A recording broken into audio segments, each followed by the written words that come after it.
So, good morning guys. So, pag-uusapan po natin ngayon, no?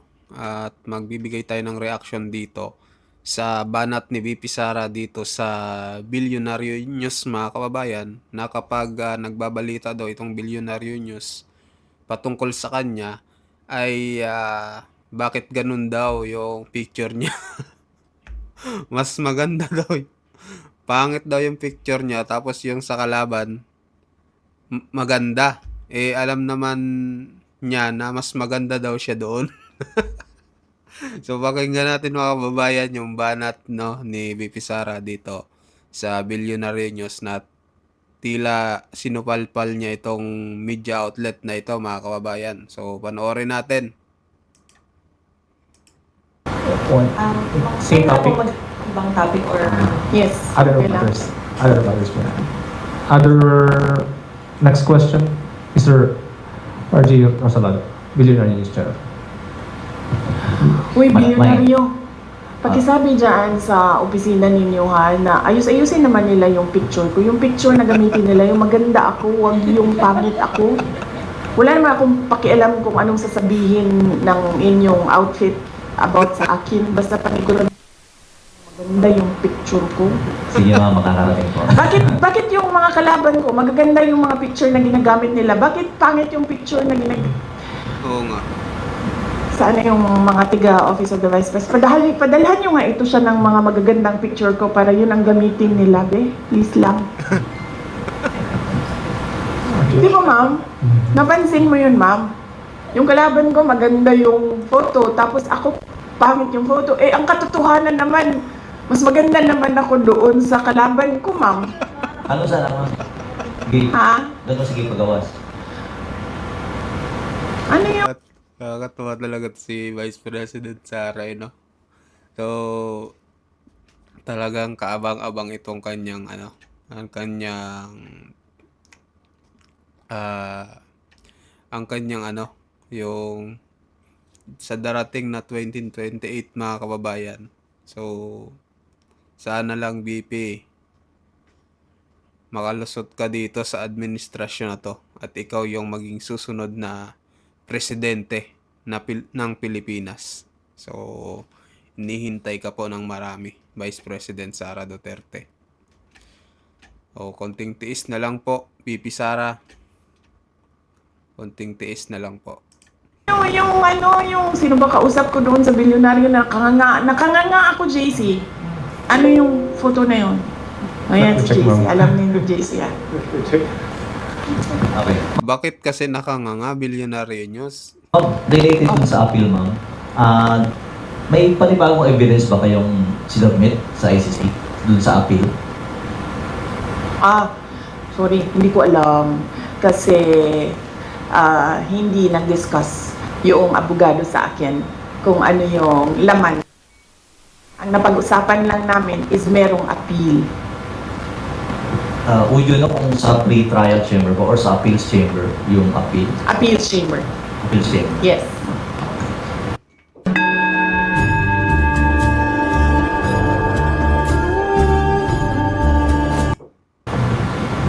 Any other topic? Any other question?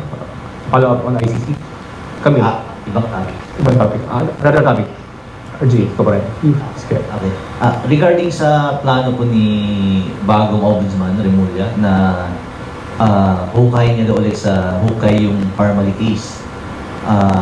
Sa tingin niyo may nilulutong narrative yung administration? Oh yes. Oo. Matagal naman na ako nagsasabi, 'di ba? Na wala namang ginagawa itong gobyerno na ito. Kundi number 1, mamulitika at number 2, ubusin ang budget ng Pilipinas sa korupsyon. So yan lang 'yun. Ang ginagawa nila, sir, sa totoo lang. Meron ba kayong nakikitang project? Wala, 'di ba?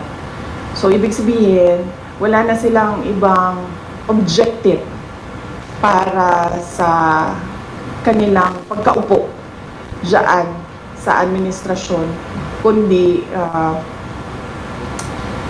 mamulitika, and ang end goal nila is perpetuation in power. Sinabi ko na yan noon pa. And paano nila gagawin yon? ay syempre ubusin nila yung kaban ng bayan sa korupsyon. Kasi kung talagang seryoso ang ombudsman sa pag-iimbestiga, imbestigahan din nila yung laptop corruption scandal ng Department of Education. Nandoon si Zaldico. At alam ko yun dahil gumawa kami ng sarili naming investigation sa loob ng Department of Education noong ako ay Department of Education Secretary. May I just say na merong confidential funds na pumunta doon sa paghahanap ng ebidensya sa investigasyon na yun. Ano po naging involvement ni Saldi po dun sa sa laptop? Sunwest ang contractor ng Sunwest. laptop doon sa DepEd. Next question, Ms. Pili Casimiro, ABS-CBN. So wait lang, hindi pa ako tapos pala. So bakit specific yung pag-iimbestiga? Bakit hindi iniimbestigahan lahat ng corruption scandal? Bakit kinokontrol yung kwento sa corruption? Bakit hindi nilalabas lahat nung mga insidente o mga gawain o mga iskandalo sa korupsyon? Bakit pinipili? Oo nga. Kaya natin nasasabi lahat na merong controlling the narrative ay dahil pinipili nila kung ano yung gusto nila imbestigahan. At kung kapag medyo tatamaan na o merong tatamaan o tatamaan na talaga ang Office of the President, ang administrasyon Pinitigil. sa investigasyon, ay biglang namamatay yung investigasyon. O nawawala, o nalilibing, o nalulubog yung investigasyon. So, ibig sabihin, meron talagang pagkontrol sa kwento. Ma'am Queenie. Alright, buenas tardes, ma'am. Yes, Yeah. ma'am. Is it true that the family CBN captioned headshot approached you and is asking for help, but you allegedly turned them down? No, ma'am. I never received a request for help from the family of the vlogger. And it's highly unlikely, ma'am, for us to say no, because if it's this is a matter of legal assistance, ma'am, no, because there is a case. So usually we refer it for legal advice kung meron ng abogado. So very unlikely na humindi yung Office of the Vice President. Kasi ang protocol o ang SOP namin sa opisina na kapag merong lumapit ng tulong at example, pag-assess ng tao, legal problem siya, ay hinahanapan siya or pinapartner siya sa kung sino yung abogado na pwedeng magbigay ng legal advice. Next question. Another issue po, okay lang po. Okay, former President GMA expanding or giving additional duties and responsibilities to the Vice President. Would you say na kulang pa ang existing duties po ninyo as VP? Meron pong bill, House Bill, si dating Pangulong Gloria Macapagal Arroyo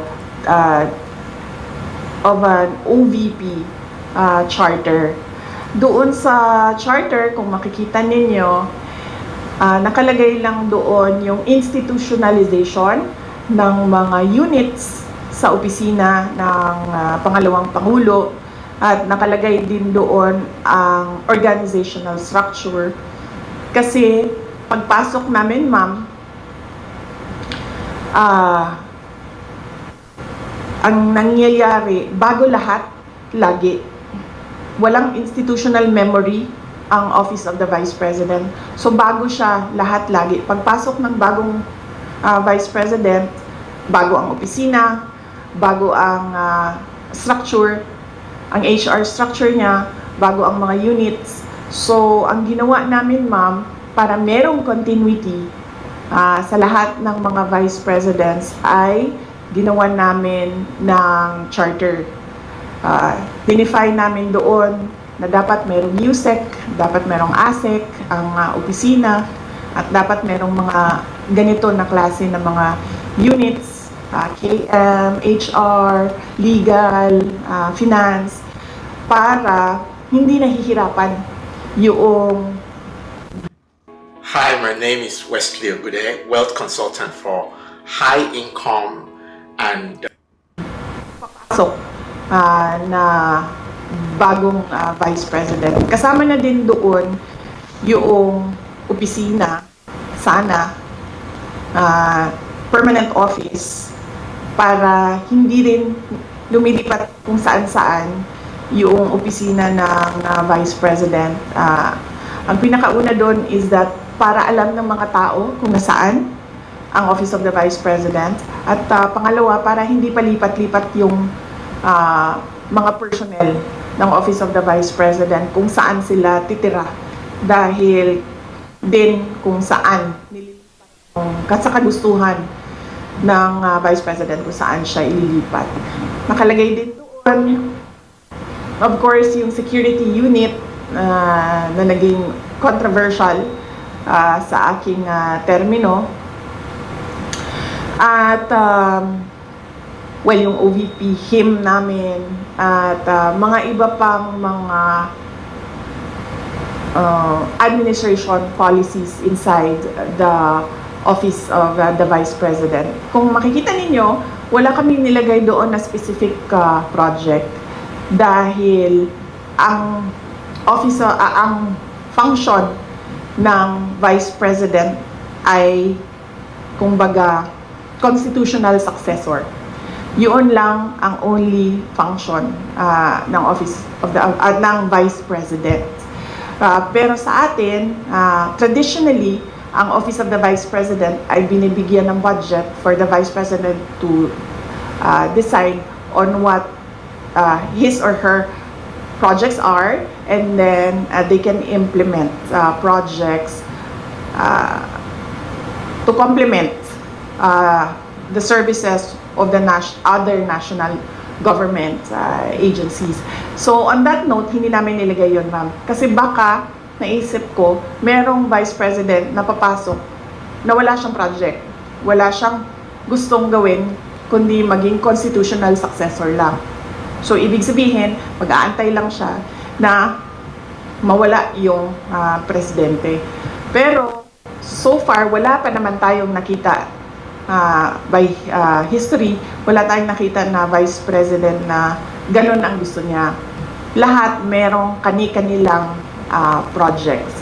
Ang hindi lang namin ginawa ay mag-define kung ano yung project. Kasi magdedepende yon sa panahon kung kailan siya naging Vice President, sa panahon kung kailan anong relevant na project. So ang ginawa ay yung structure ng opisina na kahit anong project ay ma-implement noong organization.